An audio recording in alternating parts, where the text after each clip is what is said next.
சுத்தம் செய்ய, குடலை சுத்தம் செய்ய இந்த செய்முறையை பயன்படுத்துங்க. நம் முன்னோர்கள் பயன்படுத்தின விஷயம் இது. இன்னைக்கு அதிக பேர் பார்த்தீங்கன்னா வயிறை சுத்தமே பண்றதில்ல. இயற்கையா பேதி மருந்தோ இல்ல பேதி மாத்திரையோ எதுவுமே சாப்பிடாம வயிறை சுத்தம் பண்ணாமலே பார்த்தீங்கன்னா நிறைய பேர் எனக்கு வயிறு உபசமா இருக்கு, எனக்கு மலச்சிக்கல் பிரச்சனை இருக்கு அப்படின்னு சொல்லி நீங்க நிறைய பேர் சொல்றீங்க.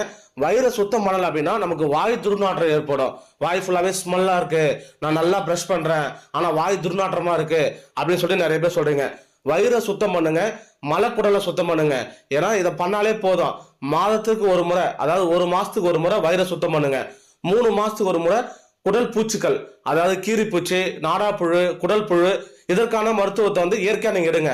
எடுத்தாலே போதும். உங்களுக்கு வயிறு சுத்தமாகும் போது நமக்கு நோயே வராது. ஏன்னா சின்ன வயசா இருக்கும்போது நம்ம அம்மா அப்பாவுக்கு பாத்தீங்கன்னா நமக்கு வயிறு சுத்தம் பண்ண விளக்கெண்ணெய் கொடுத்துருப்பாங்க. நிறைய பேருக்கு பாத்தீங்கன்னா வேப்பம் பூ கொடுத்துருப்பாங்க. இது எல்லாமே நம்ம பயன்படுத்திருப்போம். அப்படி பயன்படுத்தும் போது நமக்கு நோய் நொடி இல்லாம உடம்பு ஆரோக்கியமா இருக்கும். நான் சொல்ற இந்த செய்முறையை நைட்டு மட்டும் பயன்படுத்துங்க. ஒரே இரவு தான், நைட்டு ஒரு டைம் மட்டும் பயன்படுத்துங்க. வயிறு சுத்தமாயிடும், குடல் சுத்தமாயிடும். குடல்ல இருக்கக்கூடிய அந்த கழிவுகள் எல்லாமே உங்களுக்கு வெளியேற ஆரம்பிச்சிடும். வயிறுல இருக்கக்கூடிய அந்த கழிவுகள் எல்லாமே வெளியேற ஆரம்பிச்சிடும். அப்படி வெளியேறாலே போதும், நமக்கு வயிறு உபசம் இருக்காது. வயிற்றுல தேங்கிட்டு இருக்கக்கூடிய அந்த கெட்ட அழுக்குகள், கெட்ட கிருமிகள் எல்லாமே உங்களுக்கு வெளியேற ஆரம்பிச்சிடும்.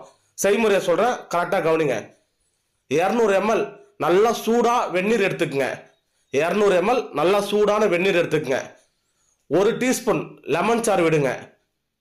1/4 சிட்டிகை உப்பு போட்டுக்குங்க. புதினா இலை ஒரு 10 இலை போட்டுருங்க.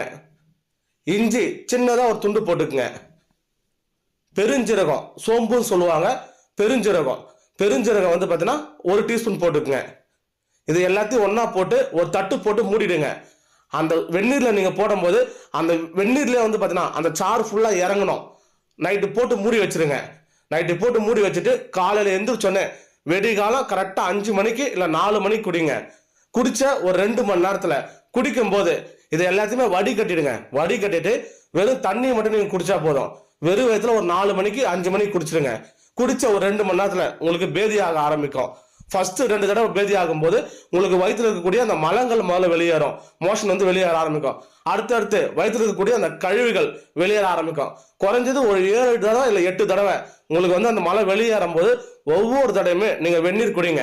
வெந்நீர் குடிச்சே ஆகணும். குடிச்சாதான் வயிற்றுல இருக்கக்கூடிய அந்த கழிவுகள் எல்லாமே வெளியேற ஆரம்பிக்கும். நீங்க 3 தடவை 4 தடவை உங்களுக்கு மலை வெளியேறும் போது உங்களுக்கு கருப்பு கருப்பா வயிற்றுல ஒட்டிட்டு இருக்கக்கூடிய அந்த அழுக்குகள் எல்லாமே வெளியேறும்.